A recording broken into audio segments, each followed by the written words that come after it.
One of the reasons I wrote The Lost Magician is that whilst I love the original, The Lion, the Witch and the Wardrobe, one of the problems I perhaps had with the book was that these four children were escaping the Blitz.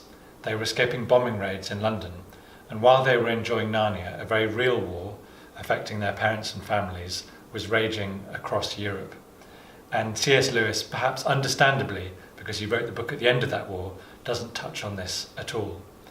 But it's often said that the great forgotten victims of World War II were children across the world, many of them experiencing far greater trauma than the children in the Narnia books. I wanted to write about this because I feel that children today are facing an unsettled and troubled and divided world. And I wanted to write about some children who had been through real serious trauma. Of course, thousands of children were famously evacuated from London at the beginning of the war, but many were not. Many could not afford to be evacuated, and many also returned. Those that remained in London faced losing members of their family either to armed conflict or to bombing raids. Both fathers and mothers often had to work.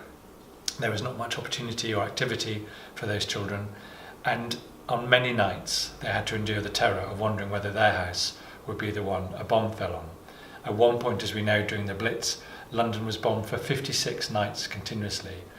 And whatever children face today, I cannot think of any children living in the West who have had to face such unbelievable horror. But of course, today there are children elsewhere in the world who do face that trauma. And I wanted to write a book that made children think about war and how others their age have faced it, and also perhaps how others elsewhere in the world might be facing it today.